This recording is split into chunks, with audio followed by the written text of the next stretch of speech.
xamar dhaxalumay helin dhiig korkeeda lagu qabo xamar dhaxalumay helin in dadkeeda lagu dhibo xamar dhaxalumay helin in dhexdeeda lagu dilo dhallaankii duqaytida xamar dhaxalumay helin dhiriqdiyo colaadaha xamar dhaxalumay helin geeri joogta iyo dhagal xamar dhaxalumay helin hadba qarax dhacay iyo dhiiladiyo waxyeelada xamar dhaxalumay helin dhurwaag iyo dadqalatada misna xidhan dhar caadiya xamar dhaxalumay helin dheeligeeda nacab jecel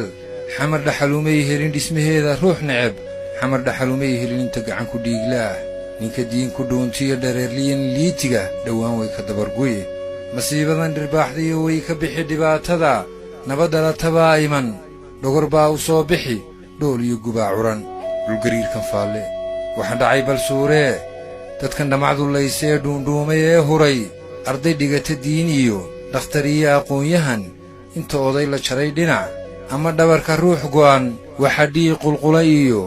ubadka isku dhegayee dhiddigiyo labkuu yahay ehelkoodu dhaadayn ku dhowee garaadkoo dhugoo isweydii maydkani muxuu dhimay weli dhagar intaa lee kama dhicin adduunyada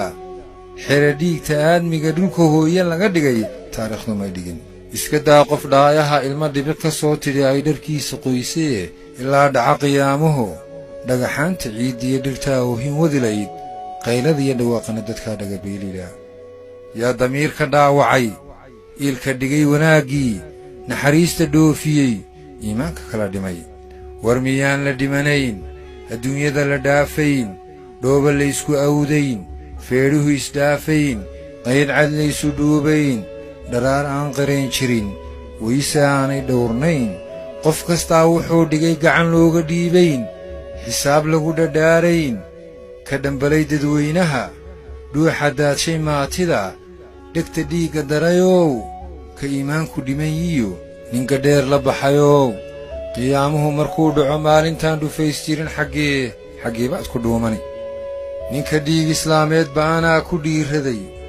dhagarqabahan yaa yidhi dhalashaad wadaagtaa dadku maanay dhaaday dadku maanay dhuwanayn dadku maanay dhiiliya dab dhexdooda laga shido ka ilbaxayn dhibaatada haddaan ruux ku dhici karin inuu gacan ku soo dhigo oo dhambaal ka soo diro halkay dhaabadaystaan irbaduub awooddood kumay dhiirradeen qarax kuwa dabinka dhigaya ee dhameeyey maxastii haddaan shicib dhan kala socdo